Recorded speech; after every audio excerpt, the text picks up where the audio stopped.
Such, in outline, but even more purposeless, more void of meaning, is the world which science presents for our belief. Amid such a world, if anywhere, our ideals henceforward must find a home. That man is the product of causes which had no prevision of the end they were achieving. That his origin, his growth, his hopes and fears, his loves and his beliefs are but the outcome of accidental collocations of atoms. That no fire, no heroism, no intensity of thought and feeling can preserve an individual life beyond the grave.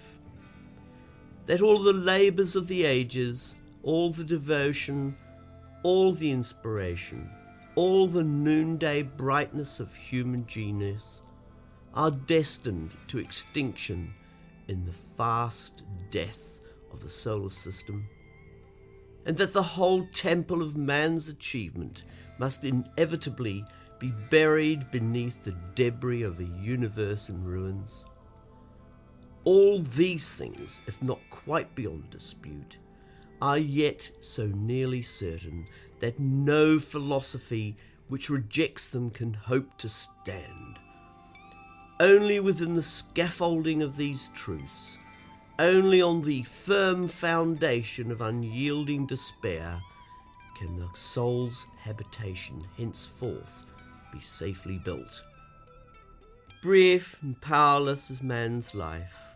On him and all his race the slow, sure doom falls pitiless and dark. Blind to good and evil, reckless of destruction, omnipotent matter rolls on its relentless way.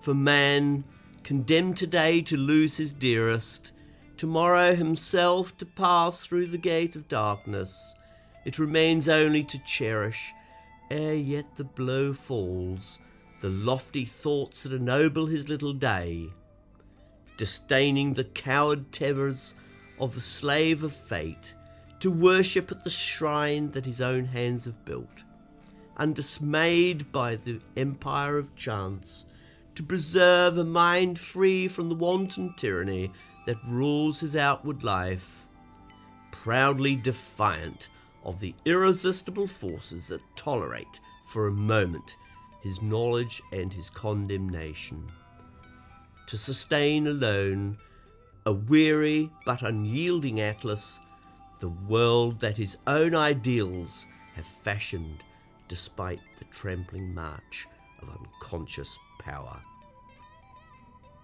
We live in what can be called a secular age, and in particular in the West, we live in a secular culture. The worldview that dominates at present in the West can be given different names. It can be called the materialistic, naturalistic, evolutionary, humanistic, secular, or atheistic worldview. We're surrounded by it. We're immersed in it. It's the cultural air we breathe. It comes to us in 1,000 different ways and is so familiar to us that most people don't even see it. It predisposes everyone subject to its all-pervasive influence to perceive the world in its way. It can have these different names depending on what aspect of it is emphasized. If the emphasis is placed on what's viewed as ultimate reality, it'll be called the materialistic worldview. This is because material stuff, matter, energy, is seen as that from which everything exclusively and ultimately derives, and is thus of which everything consists.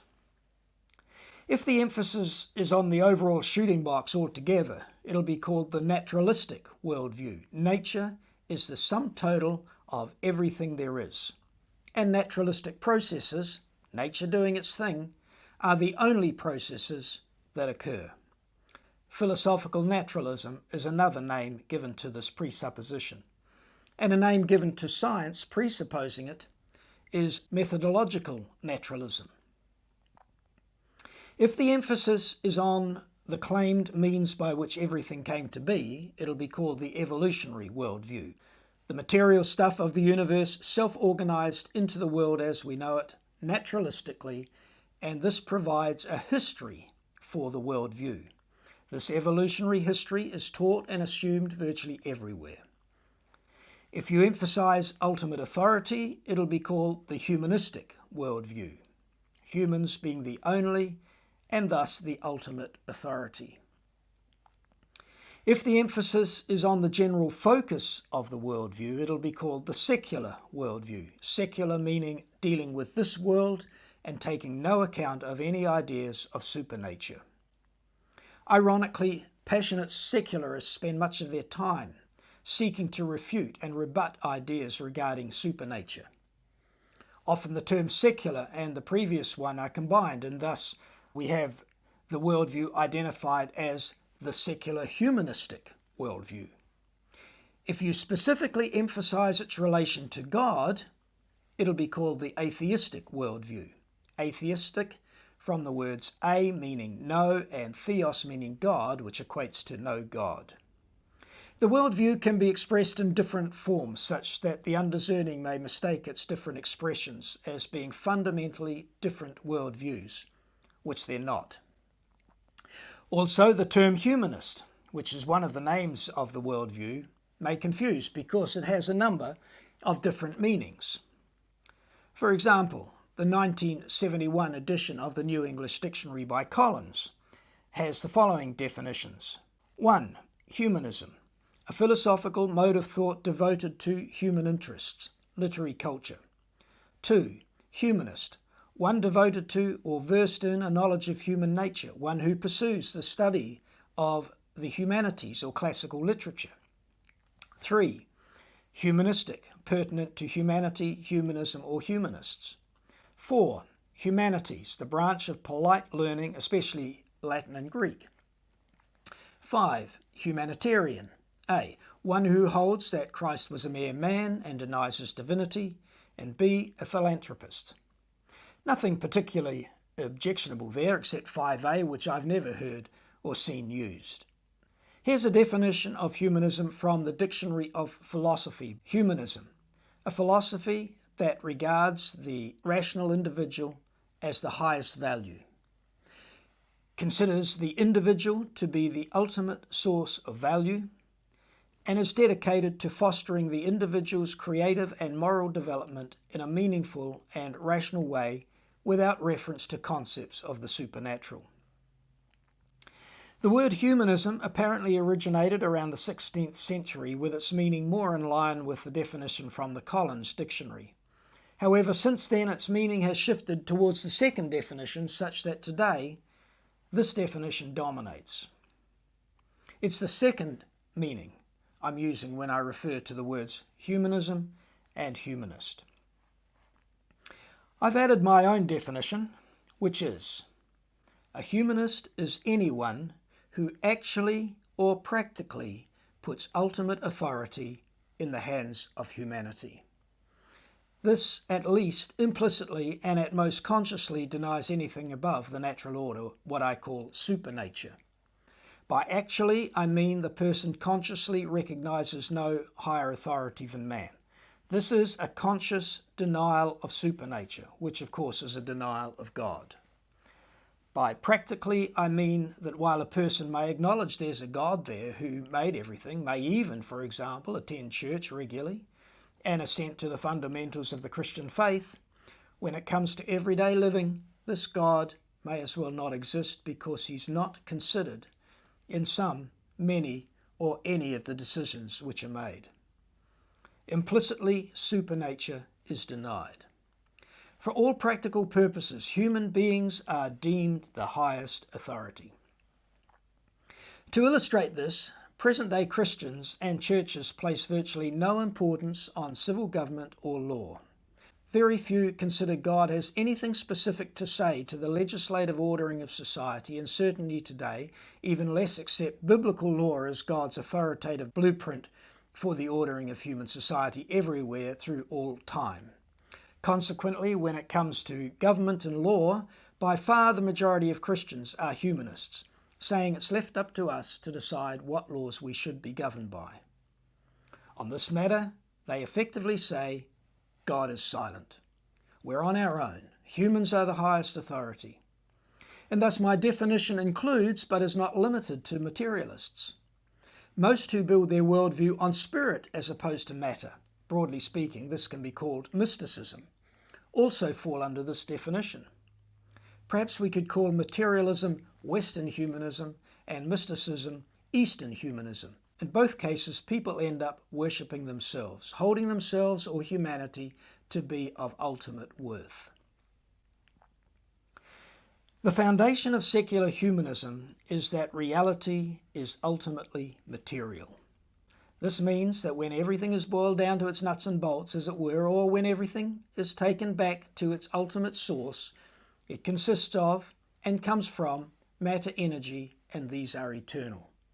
They must be eternal, otherwise you have to say something came from nothing all by itself, which most aren't prepared to do. However, physicist Stephen Hawking created a bit of a stir when he more or less said just that in 2010. The circle encompasses everything there is, and it's material. I'll just emphasize again that within this view there's no place for a transcendent, non-material God. Transcendent meaning above, beyond, outside of, higher than, independent of.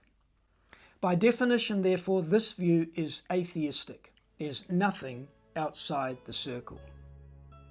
Our willingness to accept scientific claims that are against common sense is the key to an understanding of the real struggle between science and the supernatural. We take the side of science, in spite of the patent absurdity of some of its constructs, in spite of its failure to fulfill many of its extravagant promises of health and life, in spite of the tolerance of the scientific community for unsubstantiated just-so stories, because we have a prior commitment, a commitment to materialism. It is not that the methods and institutions of science somehow compel us to accept a material explanation of the phenomenal world, but, on the contrary, that we are forced by our a priori adherence to material causes to create an apparatus of investigation and a set of concepts that produce material explanations, no matter how counterintuitive, no matter how mystifying to the uninitiated. Moreover, that materialism is absolute, for we cannot allow a divine foot in the door. Within the biblical worldview, the circle is only one part of the creation, one part of reality, the material part. In other words, there's a lot more to reality within a biblical worldview than a materialist allows for. In contrast to this eternal, non-living, non-personal material foundation, within the biblical worldview, matter and energy are derived rather than ultimate. The Creator is eternal and ultimate. A quote from a leading humanist, Corliss Lamont, in his book The Philosophy of Humanism, spells out clearly the foundation of materialism and atheism. Humanism believes that nature itself constitutes the sum total of reality, that matter, energy, and not mind is the foundation stuff of the universe. This non-reality of the supernatural means, on the human level, that men do not possess supernatural and immortal souls, and on the level of the universe as a whole, that our cosmos does not possess a supernatural and eternal God. He could have added that humans don't possess minds either, as the late Dr. Stephen Gould said in my hearing, "There's no such thing as mind, only brain." Saying there's no mind doesn't seem to me to be a particularly smart thing to say. And nor does it greatly aid the atheist cause, because it's not the best PR to say your philosophy is mindless. And it's contradictory, because Gould uses his mind to formulate the idea that there is no mind. If his thoughts are just an epiphenomenon of matter, and determined by the chemical makeup of his brain, then there's no reason to think they correspond to an independent concept of truth, or that they're correct, and thus deserving of respect. Like everyone else, the humanist has to explain how the present highly complex universe came to be highly complex. No one disputes the present complexity, although the complexity has virtually always been minimized by the evolutionist for propaganda purposes. For example, it was common for the cell to be referred to as the simple cell. Nobody talks like that anymore. Or more recently, for the majority of DNA in a cell to be referred to as junk DNA, something that's also fast going out of fashion. Functions continually being found for the junk. Or as I've been told, it's simple to get coded information out of matter, even though matter and information are two fundamentally different things.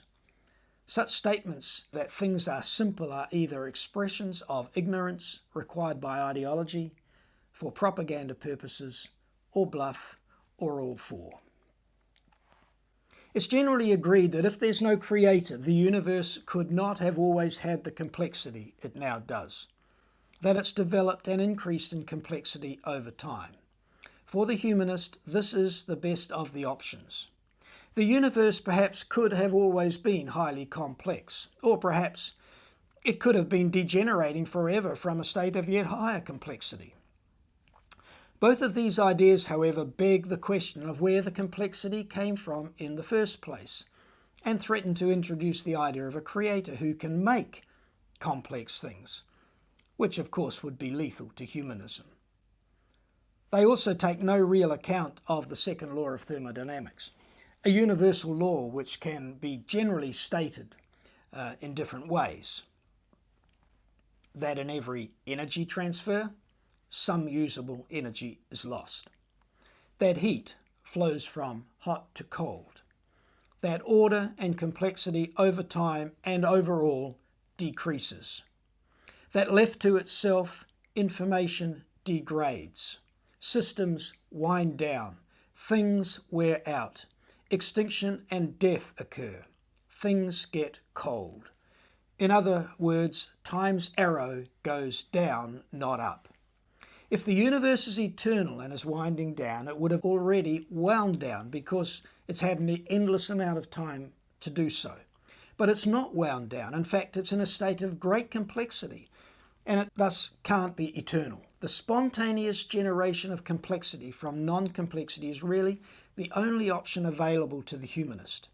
So it's been adopted, even though it violates the second law even worse than the other options. It says that everything is spontaneously increasing in complexity, as opposed to what is known to be happening, that everything overall and over time is losing complexity and heading for the heat death of the universe. The name given to this postulated naturalistic increase in complexity is evolution. The word is not limited to any particular theory of it. Evolution is central to the humanistic worldview, so I've shown it to be such by the diagonal line which divides the circle in two. The drawings of the Big Bang at the bottom and the man at the top, and the arrow beyond man, indicate evolution has gone from the simple to the complicated.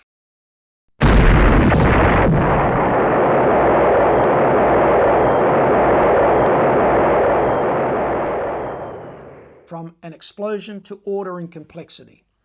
People often think evolution means biological evolution, the evolution of living things, and certainly that is a primary meaning. However, it's not limited to biology. It's seen as the means by which everything has come to its present state of complexity. Everything means just that. Everything. Atoms, stars, galactic systems, cultures, living things, political and legal systems, religions, etc. In debates I've had, evolutionists often use a severely cut-down definition of evolution as only referring to biological evolution. For example, I've been told explicitly that evolution has nothing to do with the origin of life, something they say is covered by the idea of abiogenesis, not evolution.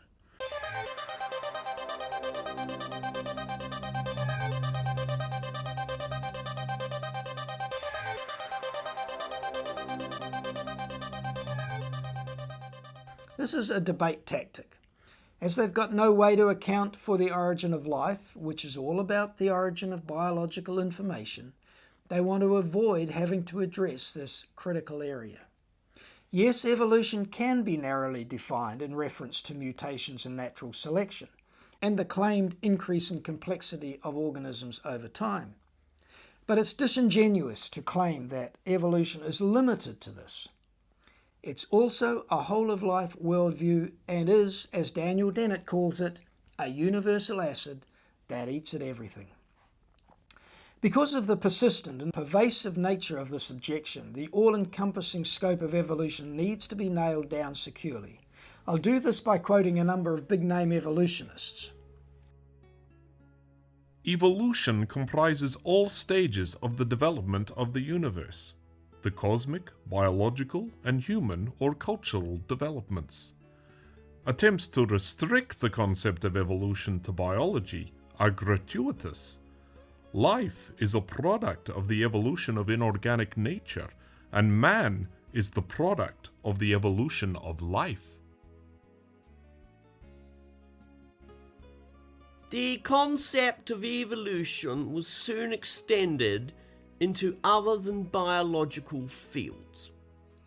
Inorganic subjects such as the life history of stars and the formation of chemical elements on the one hand, and on the other hand subjects like linguistics, social anthropology, and comparative law and religion began to be studied from an evolutionary angle until today we are enabled to see evolution as a universal and all-pervading process.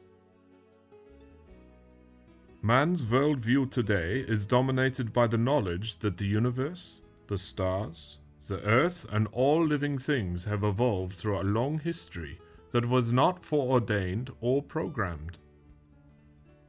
I am taking a new look at the Darwinian Revolution of 1859, perhaps the most fundamental of all intellectual revolutions in the history of mankind.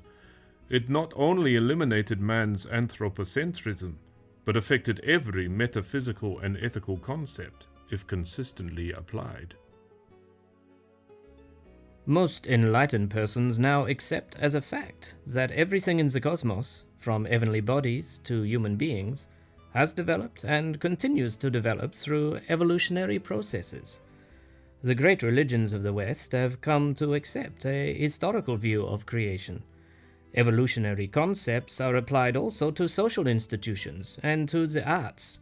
Indeed, most political parties, as well as schools of theology, sociology, history, or the arts, teach these concepts and make them the basis of their doctrines. The evolutionary history of the world, from the Big Bang to the present universe, is a series of gradual steps from the simple to the complicated, from the unordered to the organized, from the formless gas of elementary particles to the morphic atoms and molecules, and further to the still more structured liquids and solids, and finally to the sophisticated living organisms. Evolution is a general postulate to which all theories, all hypotheses, all systems must henceforward bow, and which they must satisfy in order to be thinkable and true. Evolution is a light which illuminates all facts, a trajectory which all lines of thought must follow. What did Dobzhansky say? Attempts to restrict the concepts of evolution to biology are gratuitous. I like that. There shouldn't be any dispute about this point, but if anybody wants to challenge it, let them take on such evolutionary luminaries as I've quoted. The fight's with them, not with me. George Marsden, a professor of history from Calvin College who appeared for the evolution side in the Arkansas creation law trial, said, In any case, creation scientists are correct in perceiving that in modern culture, evolution often involves far more than biology. The basic ideologies of the civilization, including its entire moral structure, are at issue. Evolution is sometimes the key mythological element in a philosophy that functions as a virtual religion. The arrowhead at the top end of the line indicates that evolution is understood to be an ongoing process. Human beings are seen rather arrogantly it could be suggested, as the highest product of this process to date. Thus man is at the top of the line, but inside the arrowhead. We're still evolving. The man is putting a crown on his head. This represents the idea that evolution has come to consciousness in man. Human beings can know they are evolving, whereas before they didn't. Mostly they thought they were created, and the unenlightened still do. Humans have grown up, it's said. They've matured and so can put away childish things like gods and creators and such like, and know they're alone in the universe and masters of their own destiny. They can, as a result, seek to manipulate their own evolution and so determine their own future. Man is the measure of all things. Humanity alone is the source of all meaning, morality and law, each of which is evolving along with humanity and is equally a product of evolution. A quote from the editorial of Wellington's Evening Post, July 18, 1991, illustrates this regarding law. Judges are human and cannot help but have varying values of their own, but somehow they must subordinate them to those continually evolving in the community. Community reaction is one yardstick of their performance. This emphasis on humanity and their supremacy is, as I've said, where the term humanist and humanism come from. Human beings are the ultimate authority. The word chance indicates this whole development is seen to have occurred and be occurring randomly by chance, without a guiding hand. There is no hand to guide.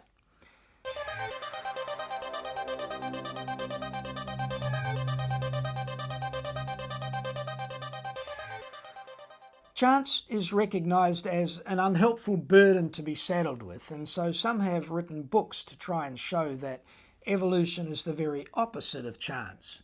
An example is The Blind Watchmaker by Richard Dawkins. I had a lengthy public correspondence with a professor of zoology from the University of Otago, New Zealand. He also said that evolution is anti-chance. However, then you get the late Stephen Jay Gould saying explicitly that evolution is utterly undirected. So if the whole show was rerun, you would not get human beings out again.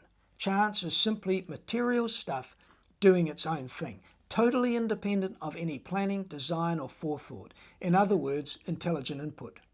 As evolutionists only have material stuff doing its thing, they're stuck with chance. And so, as evolution has no place within it for intelligent input, the idea that evolution is anti-chance is simply irrational. The word nature is the term that is used to describe the whole of reality as it's developed, and thus is synonymous with the whole circle. Everything partakes of a great chain of being. It's all part of a continual process of development. Nothing is outside of it, nor untouched by it. Nature is all there is. There is no supernature, only nature. There's no implication in the word nature that what it refers to has been created. I think Christians should steer clear of the word nature and replace it with creation. Creation has built right into it the idea that what's being talked about has been made. Nature doesn't. Creations are created and have creators. Nature is often personified. That is spoken about as though a person, even though it's not a person. Nature, in short, becomes one substitute for God. I think this personification is a Freudian slip on the part of humanists.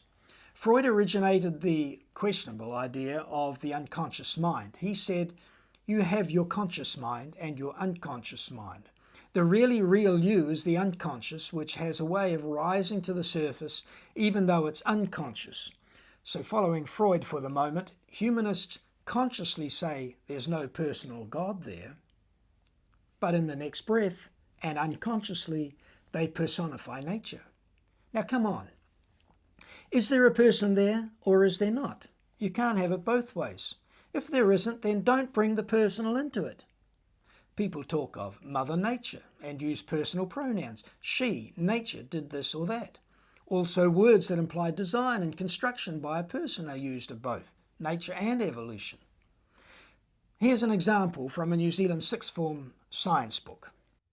By exploiting the potential of these two codes, the genetic code and human language, evolution has created living things from the inanimate earth, and in man has brought forth the first creature able to speculate about his own beginnings and probe the process that brought him into being. I think this personification of nature occurs for a number of reasons.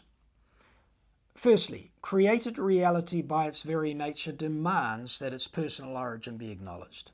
For example, in a materialistic world, all talk of meaning, purpose and design must cease if consistency is to be maintained. These words must be replaced with words that speak of randomness and chance. But it's impossible to do. If it could, it would reduce everything to nonsense. Actually, it's worse than this. You have to use words which are non-random and have meaning to say that everything is random and meaningless. Secondly, a universe without a personal origin would be a very hard and harsh place.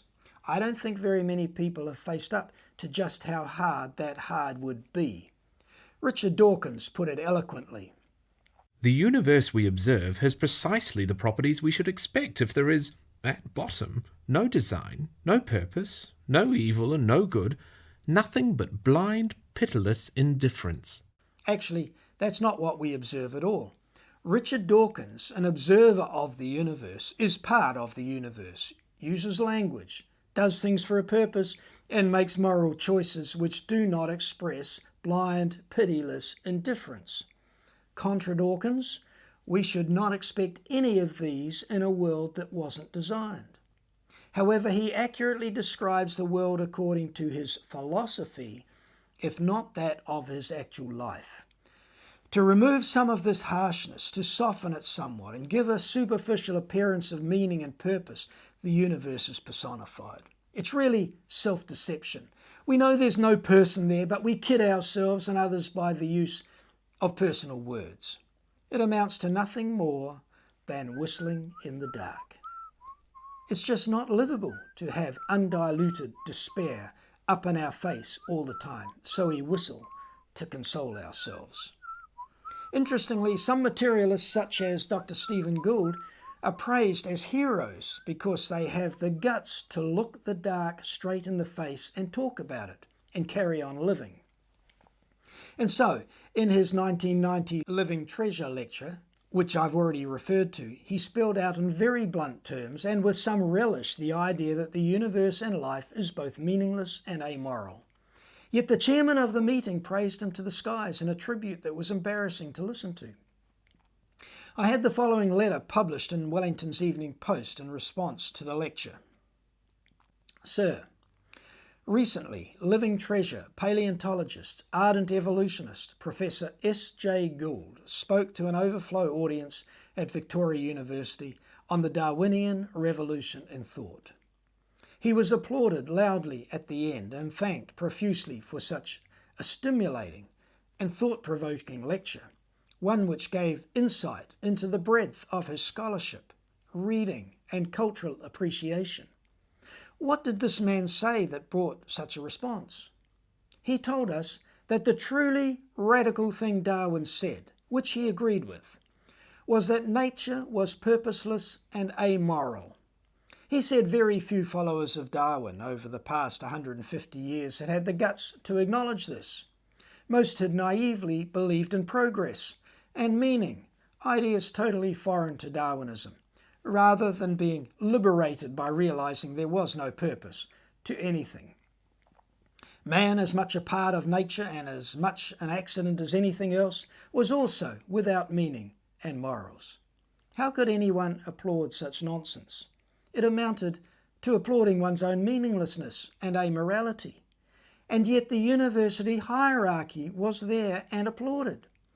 If Gould is correct, and given his starting point, there is no doubt he is, what is the point of universities and their stringent rules and regulations? For goodness sake, if things don't mean anything, why bother to speak? And why does he rant so against creationists? Isn't he assuming the very things he denies? At the end of his talk, he eulogized wisdom by tearing a passage out of context from the book of Proverbs in the Bible. Ironically, his talk had all the characteristics of folly as described in that same book. There was an interesting sequel to the publication of this letter, which I learned about some time later. A lecturer at Victoria University came to speak at the church I was a part of, and at the end I introduced myself to him. He told me he had seen the letter, photocopied it, and posted it on notice boards around the university. That was nice. Also, I sent a copy of a recording of the talk to Dr. Carl Wieland of Creation Ministries International, and it became the basis for an excellent article he published in the Creation magazine. Darwin's Real Message. Have you missed it?